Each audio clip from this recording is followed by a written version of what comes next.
Jesenji period je tradicionalno udar na porodični budžet. Banke su uveliko izašle sa ponudama gotovinskih keš kredita. Dinarski keš kredit Vojvođanske banke jedan je od najtraženijih kredita na domaćem bankarskom tržištu, upravo zbog izuzetno povoljne nominalne kamatne stope od 9,9%. Uz savršen keš kredit Vojvođanske banke, građani mogu na jednostavan način da dođu do potrebnih sredstava, ali i da ostvare mogućnost refinansiranja postojećih kreditnih obaveza. Savršen keš kredit koga odlikuje niska kamatna stopa tokom prvih 6 meseci perioda otplate kredita. U tom početnom periodu otplate kredita, kada je kako da kažem, ostatak duga najveći, mi smo ponudili kamatnu stopu od samo 9,9%. Sa druge strane, onima kojima su potrebna neka značajnija sredstva mogu takođe izabrati ovaj kredit do iznosa od čak 1.100.000 dinara. Svakako treba pomenuti i one druge koji koriste kredit za finansiranje nekih manjih potreba.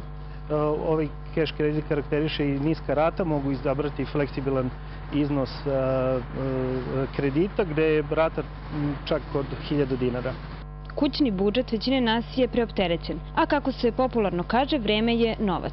Vojvođanska banka posebno vodi računa o brzini odobravanja keš kredita. Klijent se pojavljuje kod nas u filijali samo sa ličnom kartom i već nakon 15 minuta može znati da li je njegov kredit predodobren ili ne.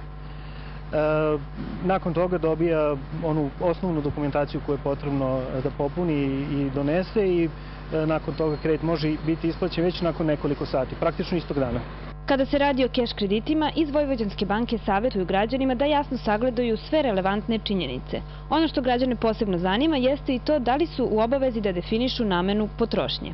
Mi kao banka ne ulazimo u to za koju namenu će klijent koristiti gotovinski kredit. Znači može ga koristiti za finansiranje bilo kojih potreba. Samim tim nije potrebno neko učešće ili depozit ili neka faktura ili bilo šta. Znači jednostavno dođe u banku, prijavi se i može uzeti gotovinski kredit. Vojvođanska banka je u prvoj polovini ove godine zabeležila značajan porast kada je reč o iznosu plasiranih potrošačkih kredita u odnosu na isti period prošle godine. Smanjenjem kamatnih stopa i naknada na dinarske kredite omogućili su građanima najpovoljniji keš kredit uz koji mogu na jednostavan način da dođu do potrebnih sredstava. I bilo je to sve u prvom Informeru u Kopernikus televiziji. Hvala vam na pažnji. Ostanite i dalje uz naš program.